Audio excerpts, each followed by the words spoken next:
Hello, good evening, and welcome to another story of 26 stories, one a day for 26 days. I think we might be up to day 18 now, so not many left, and I'm excited each day to find out which story it's going to be. So without further ado, here is this evening's story. Once upon a time, there was a young boy, and he lived with his parents in a little house in a small town, and he was a very happy boy. He grew up with lots of friends, he played, and everything was fine in his world. As he got a bit older, he realised that he was a little bit bored. He'd always been inquisitive, curious, always asking questions, and he'd never been outside of their town. And he'd heard people talk, he listened, he paid attention, and he knew that there were other towns and other villages not that far away. And so one day he went to his mum and he said, "I'd really like to visit another village.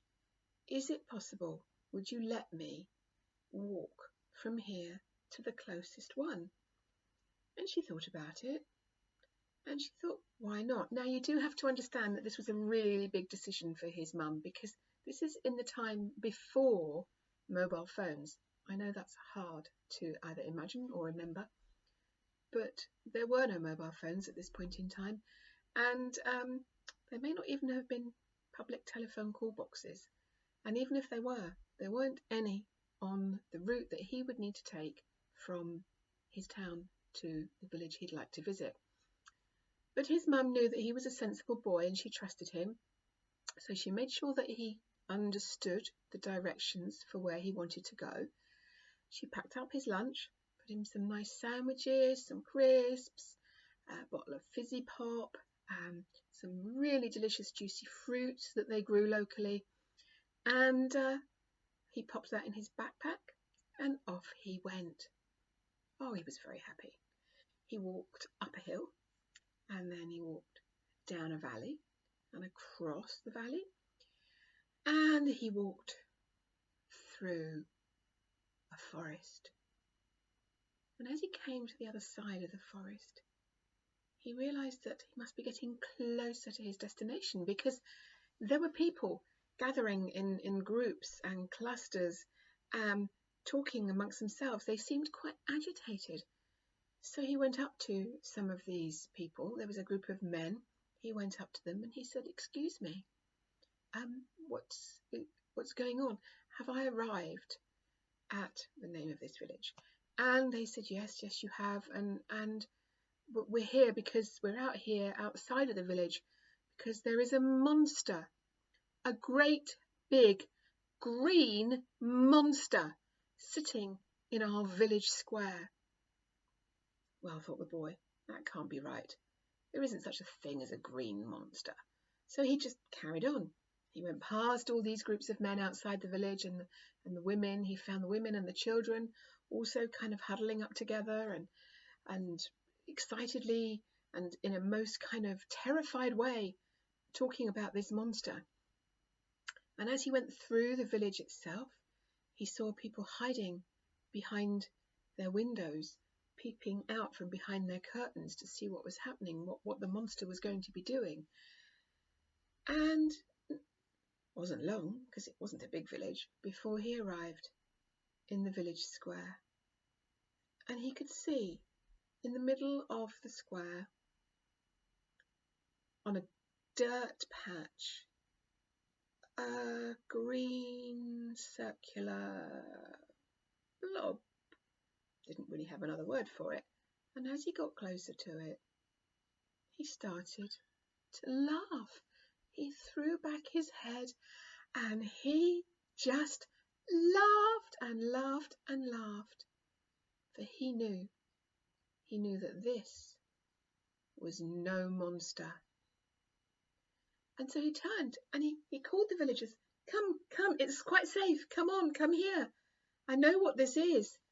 Come in, let me tell you about it." And slowly the people crept into the square staying behind him for safety. And he told them that this green blob was a delicious fruit, and it was called a watermelon. And he took his pocket knife and he sliced it, and he took a piece and he ate it until the juices were running down his chin, and he started handing it to people, explaining that this was a fruit that was grown in his town and in other places around, and he actually had some in his rucksack for his lunch that his mum had put there for him, and he showed them it was the same, and they started to eat it, and they realized as he explained and gave them information, and they felt the taste and experienced it, they realized he was right. This was not a monster. It was just a new fruit that somehow had decided to grow in their village square. Well, he was a happy boy. He went home, he told his mum and his dad all about his exciting day, and they were very, very proud of him for being so brave. Well, there we are. That's today's story. I hope you've enjoyed that. And if you have, and you like the other stories, you can find them on my Facebook page at Sandra Regan Stories. You can find them on Twitter, Sandra A. Regan. You can find me on LinkedIn. I'm putting them there too. And I have a YouTube channel where they're all posted and shared from. And so if you search hashtag a story a day, hashtag stories for grown-ups, hashtag 2.6 challenge, 2 and the word point and then the number 6 challenge, you'll find them. And I'm doing this in order to help to raise money for the Stroke Association under the 2.6 challenge. That's why there are 26 stories. Anyway, I will leave you and I'll see you again tomorrow. Have a good evening. Bye-bye.